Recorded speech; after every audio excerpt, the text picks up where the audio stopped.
ಘಟನೆಗೆ ಸಂಬಂಧಪಟ್ಟಂಗೆ ಈಗ ದಿನೇಶ್ ಗುಂಡೂರಾವ್ ತಮ್ಮನ್ನು ಭೇಟಿಯಾಗಿದ್ರು. ಸೊ ಏನು ವಿಚಾರಗಳು? ಮಂಗಳೂರಲ್ಲಿ ಏನು ಘಟನೆ ನಡೆದಿದೆ ಅದ್ರ ಬಗ್ಗೆ ಬಹಳ ಗಂಭೀರವಾಗಿ ಸರ್ಕಾರ ತೆಗೆದುಕೊಂಡಿದೆ. ಯಾವುದೇ ಮುಲಾಜಿಲ್ಲದೆ ಯಾರನ್ನೋ ಹೊರತುಪಡಿಸದೆ ನಾವು ಕ್ರಮ ತಗೊಳ್ತೇವೆ. ಯಾಕೆಂದ್ರೆ ಪ್ರತಿ ಸಾರಿನೂ ಕೂಡ ಈ ರೀತಿ ಆಗ್ತಾ ಇದ್ರೆ ನಾವು ಕಣ್ಮುಚ್ಕೊಂಡು ಸುಮ್ಮನೆ ಕೂರೋದಕ್ಕಾಗೋದಿಲ್ಲ. ಕಾನೂನನ್ನ ಇನ್ನೂ ಎಷ್ಟು ಬಿಗಿ ಮಾಡಬೇಕು ಅದನ್ನ ಖಂಡಿತವಾಗಿ ಮಾಡ್ತೀವಿ. ಯಾರನ್ನು ಮುಲಾಜಿಟ್ಕೊಳ್ಳೋದಿಲ್ಲ ನಾವು. ಎರಡನೇದು, ನಾನು ಕಳೆದ ಬಾರಿ ಮರ್ಡರ್ ಆದಾಗ ನಾನೇ ಖುದ್ದಾಗಿ ಹೋಗಿದ್ದೆ. ಆ ಸಂದರ್ಭದಲ್ಲಿ ಅಲ್ಲಿನ ಪರಿಸ್ಥಿತಿಯನ್ನ ಅರ್ಥ ಮಾಡಿಕೊಂಡು ನಾವು ಒಂದು ಆಂಟಿ ಕಮ್ಯುನಲ್ ಫೋರ್ಸ್ ಅನ್ನ ಮಾಡ್ತೇವೆ ಅಂತ ಹೇಳಿ ಬಂದಿದ್ದೇವೆ.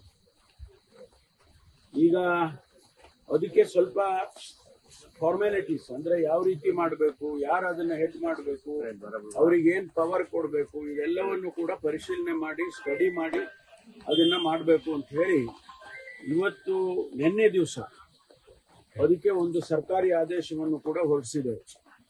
ಆಂಟಿ ಕಮ್ಯುನಲ್ ಫೋರ್ಸ್ ಅನ್ನ ತಕ್ಷಣ ಜಾರಿಗೆ ಬರೋ ರೀತಿಯಲ್ಲಿ ಸರ್ಕಾರ ಆದೇಶ ಹೊರಡಿಸಿದೆ. ಅದಕ್ಕೆ ಏನೆಲ್ಲ ಕ್ರಮ ತಗೋಬೇಕು ಅದನ್ನ ಡಿಜಿ ಅವರು ತಗೊಳ್ತಾರೆ. ನಾವು ಇದನ್ನ ಬಹಳ ಸೂಕ್ಷ್ಮ ಪ್ರದೇಶ ಅಂತ ಹೇಳಿ ಪರಿಗಣಿಸಿದೆ. ಈಗಾಗ ಬಂದು ದಕ್ಷಿಣ ಕನ್ನಡ ಜಿಲ್ಲೆ ಇರ್ಬೋದು, ಉಡುಪಿ ಇರ್ಬೋದು, ಶಿವಮೊಗ್ಗ ಇರ್ಬೋದು, ಈ ರೀತಿ ಕಮ್ಯುನಲ್ ಆಕ್ಟಿವಿಟೀಸ್ಗಳು ಎಲ್ಲೆಲ್ಲ ಆಗುತ್ತೆ ಇವುಗಳನ್ನ ಬಹಳ ಸೂಕ್ಷ್ಮ ಪ್ರದೇಶಗಳಾಗಿ ನಾವು ಪರಿಗಣಿಸ್ತೇವೆ. ಮತ್ತು ಯಾರನ್ನು ಮುಲಾಜಿಲ್ಲದೆ ನಾನು ಹೇಳೋದಿಲ್ಲ ಏನ್ ಕ್ರಮ ತಗೊಳ್ತೀವಿ ಅಂತ ಹೇಳಿ ಹೇಳೋದಕ್ಕೆ ಹೋಗೋದಿಲ್ಲ. ಖಂಡಿತವಾಗಿ ಇದನ್ನ ಹತ್ತಿಕ್ಕದೆ ಬಿಡೋದಿಲ್ಲ.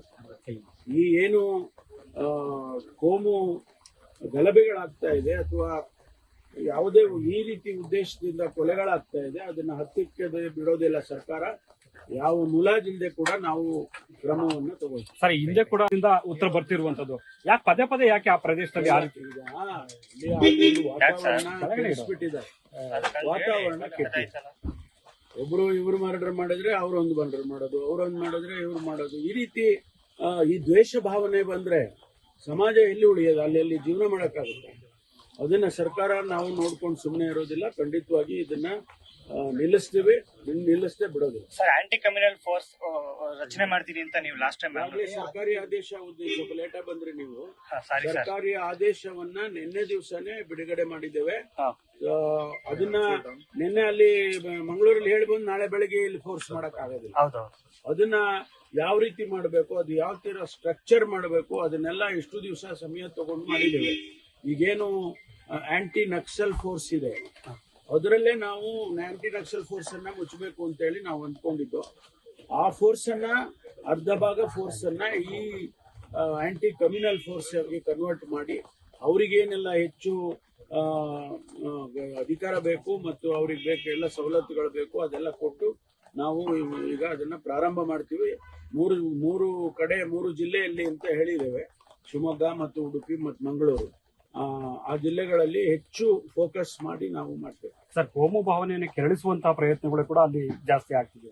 ಇಲ್ಲ, ನಾವು ಅದಕ್ಕೆ ಒಂದು ಕಡೆ ಕಾನೂನು, ಇನ್ನೊಂದು ಕಡೆ ಶಾಂತಿ ತರೋದಕ್ಕೆ ಏನ್ ಮಾಡಬೇಕು ಅಂತೇಳಿ ಪೀಸ್ ಮೀಟಿಂಗ್ಸು ಅಥವಾ ಕಮ್ಯುನಿಟಿ ಮೀಟಿಂಗ್ಸು ಇವೆಲ್ಲ ಮಾಡೋದಕ್ಕೂ ಕೂಡ ಸೂಚನೆಯನ್ನ ಕೊಟ್ಟಿದ್ದೇನೆ ನಾನು. ಕಳೆದ ಸಾರಿನೂ ಕೊಟ್ಟಿದ್ದೆ ನಾನು. ನೀವು ಪೀಸ್ ಮೀಟಿಂಗ್ಗಳು ಮಾಡಿ ಕಮ್ಯುನಿಟಿ ಲೀಡರ್ಸ್ಗಳನ್ನ ಕರೆದು ಸ್ವಲ್ಪ ಮಾತಾಡಬೇಕು. ಇದನ್ನ ಮಂಗಳೂರನ್ನ ದಕ್ಷಿಣ ಕನ್ನಡ ಜಿಲ್ಲೆಯನ್ನ ಹೀಗೆ ಬಿಡಕ್ಕಾಗಲ್ಲ. ಬಹಳ ಒಂದು ಒಳ್ಳೆ ಜನ ಇರುವಂತ ಜಿಲ್ಲೆ ಅದು. ಬಹಳ ವಿದ್ಯಾವಂತರಿದ್ದಾರೆ, ಬಹಳ ಬುದ್ಧಿವಂತರಿದ್ದಾರೆ. ಒಳ್ಳೆ ಜಿಲ್ಲೆ, ಬೆಳವಣಿಗೆಗೆ ದೃಷ್ಟಿಯಲ್ಲಿ ಕೂಡ ಬಹಳ ಅವಕಾಶಗಳಿರುವಂತ ಜಿಲ್ಲೆ. ಅದಕ್ಕಾಗಿ ನಾವು ಅದನ್ನ ಹೆಚ್ಚು ಫೋಕಸ್ ಮಾಡ್ಲೇಬೇಕಾಗುತ್ತೆ. ಎಲ್ಲ ಕೊನೆ ಆಗುತ್ತೆ ಅನ್ನೋ ವಿಶ್ವಾಸ ಇದೆಯಾ ಸರ್?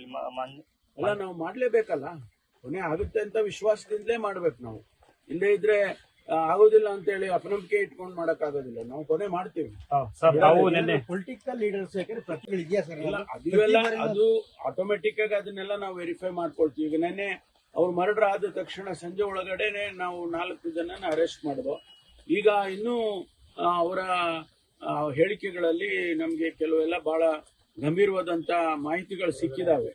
ಅದನ್ನು ಕೂಡ ನಾವು ಉಪಯೋಗ ಮಾಡಿಕೊಂಡು ಏನ್ ಕ್ರಮ ತಗೋಬೇಕು ಪೊಲೀಸ್ ಕ್ರಮಗಳಾಗ್ತಾ ಇದೆ ಸರ್. ಆದ್ರೆ ಅಲ್ಲಿ ಬೇರೆ ಬೇರೆ ರೀತಿಯಲ್ಲೂ ಸಹ ಪ್ರಯತ್ನಗಳಾಗಬೇಕು. ಪ್ರಚೋದನಕಾರಿ ಭಾಷಣಗಳು, ಹಿಂದುತ್ವ ಅನ್ನೋದೊಂದ್ ಕಡೆ ಇರುತ್ತೆ, ಮತ್ತೊಂದ್ ಕಡೆ ನಾನ್ ಹಿಂದುತ್ವ ಅನ್ನೋದು. ಒಂದ್ ಕಡೆ ಜನಪ್ರತಿನಿಧಿಗಳು ಕೂಡ ರಿಸ್ಟ್ರೆಂಟ್ ಇರಬೇಕು.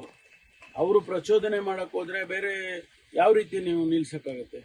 ನಾವು ಜನಪ್ರತಿನಿಧಿಗಳು ಕೂಡ ಒಂದು ರೀತಿಯಲ್ಲಿ ಶಾಂತಿ ತರೋದಕ್ಕೆ ಎಲ್ಲ ಪ್ರಯತ್ನನೂ ಮಾಡಬೇಕು. ಸರ್ ತಾವು ನಿನ್ನೆ AICC ನಾಯಕ